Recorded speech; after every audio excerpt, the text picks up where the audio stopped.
بسم الله الرحمن الرحيم. ألف لام ميم. ذلك الكتاب لا ريب فيه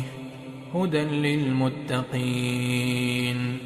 الذين يؤمنون بالغيب ويقيمون الصلاة ومما رزقناهم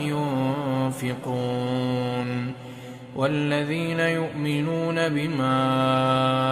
أنزل إليك وما أنزل من قبلك وبالآخرة هم يوقنون أولئك على هدى من ربهم وأولئك هم المفلحون إن الذين كفروا سواء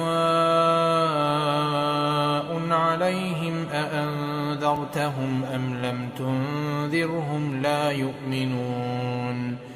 ختم الله على قلوبهم وعلى سمعهم وعلى أبصارهم غشاوة ولهم عذاب عظيم ومن الناس من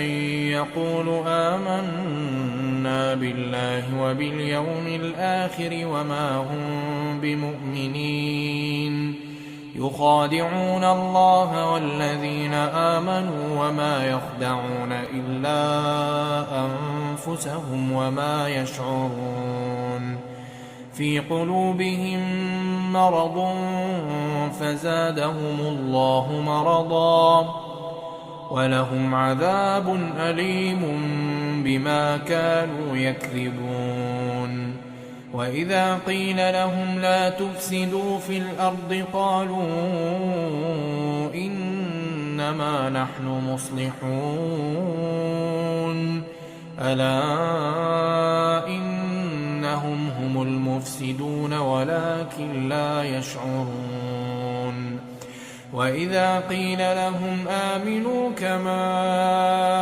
آمن الناس قالوا أنؤمن كما آمن السفهاء ألا إنهم هم السفهاء ولكن لا يعلمون وإذا لقوا الذين آمنوا قالوا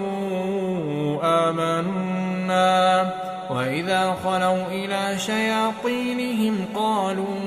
إنا معكم إنما نحن مستهزئون